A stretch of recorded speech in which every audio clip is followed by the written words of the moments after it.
ನಮೋ ನಮಃ. ಹಾಗೆ ಸಭಿಕ ಮಹಾಜನಕ್ಕೆ ನಮೋ ನಮಃ. ಮಹಾನುಭಾವ, ನಾವಿಂದು ಇಲ್ಲಿಬ್ಬರೂ ಸೇರಿರುವ ಉದ್ದೇಶವನ್ನು ಸಭಿಕ ಮಹಾಜನಕ್ಕೆ ವಿವರಿಸುವಂತರಾಗಿ.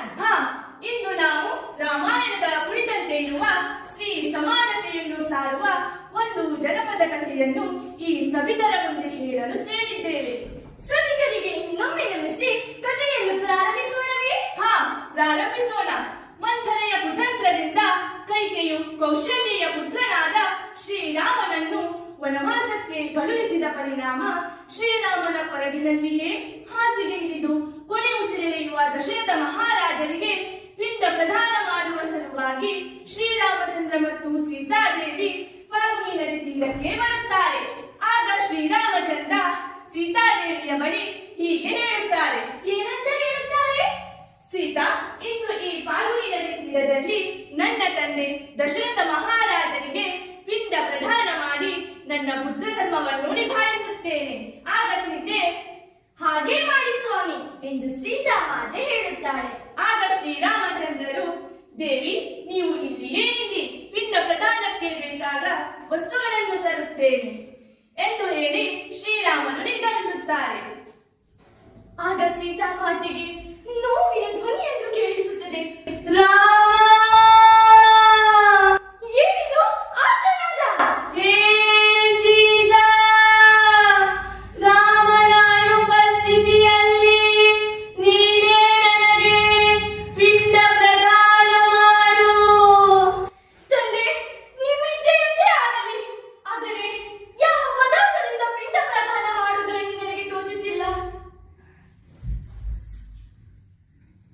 ಈ ಫಾಲ್ಗುಣಿ ನದಿ ತೀರದಲ್ಲಿರುವ ಮರಳನ್ನೇ ಪಿಂಡವನ್ನಾಗಿ ನೀಡುತ್ತೇನೆ.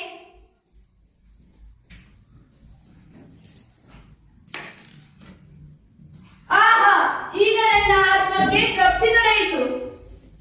ಆಗ ಅಲ್ಲಿಗೆ ಶ್ರೀರಾಮಚಂದ್ರರು ಆಗಮಿಸುತ್ತಾರೆ. ದೇವಿ, ಸ್ವಾಮಿ, ನೀವೇಕೆ ತಡ ಮಾಡಿದ್ದೀರಿ? ಏಕೆ ದೇವಿ, ಏನಾದರೂ ಅಡಚಣೆ ಆಗಿದೆ? ಭಯದಿಂದ ನಿಮ್ಮ ಬದಲು ನಾನೇ ತಂದೆಯವರ ಪಿಂಡ ಪ್ರದಾನವನ್ನು ಮಾಡಿದೆ. ಏನು ಹೇಳುತ್ತಿರುವೆ ಸೀತಾ? ಆ ಕಾರ್ಯವನ್ನು ಮಗನಾದವನೇ ಮಾಡಬೇಕು. ಓ, ಇದನ್ನು ನಾನು ನಂಬಬೇಕೆ? ನಂಬುವುದಕ್ಕೆ ನಿನ್ನ ಬಳಿ ಸಾಕ್ಷ್ಯ ಏನಿದೆ?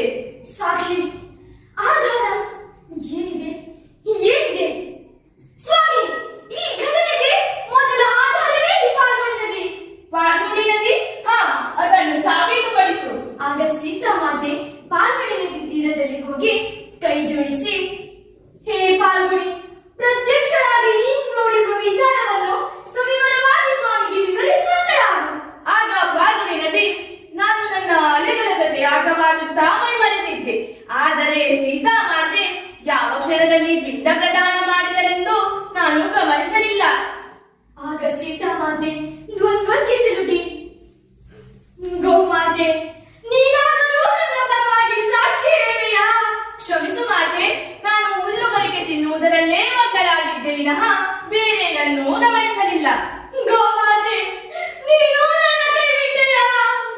ದೇವಿ, ಈಗ ನಿಮ್ಮ ಸಾಕ್ಷಿಗೆ ಮಧ್ಯಾಹ್ನಿದ್ದಾರೆ. ಆಗ ಸೀತಾ ಮಾತೆ ಅಲ್ಲೇ ಇರುವ ವಟವೃಕ್ಷದ ಬಳಿಗೆ ಹೋಗಿ, ಹೇ ವಟವೃಕ್ಷವೇ, ನೀನಾದರೂ ನನ್ನ ಪರವಾಗಿ ಸಾಕ್ಷಿ ಹೇಳುವೆಯಾ?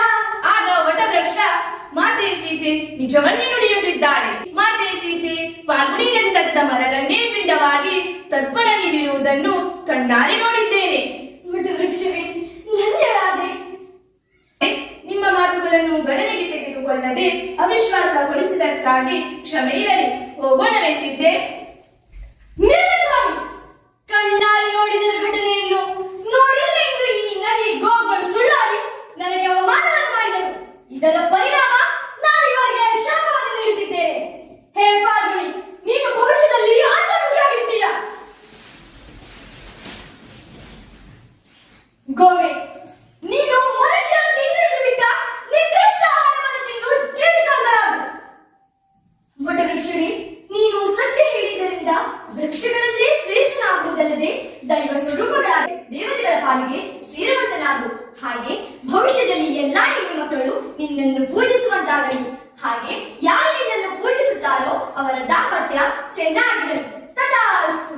ಆಗ ಶ್ರೀರಾಮಚಂದ್ರರು ಇಂದಿನಿಂದ ಪುರುಷರ ಸಕಲ ಧರ್ಮ ಕಾರ್ಯಗಳಲ್ಲಿ ಪತ್ನಿ ಪತ್ನಿಯರಿಗೆ ಸರಿಸಮನಾದ ಹಕ್ಕು ಇರಲೇಬೇಕು. ಅದಕ್ಕೆ ಇಂದಿನ ಪ್ರಸಂಗವೇ ನಾಂದಿಯಾದವು.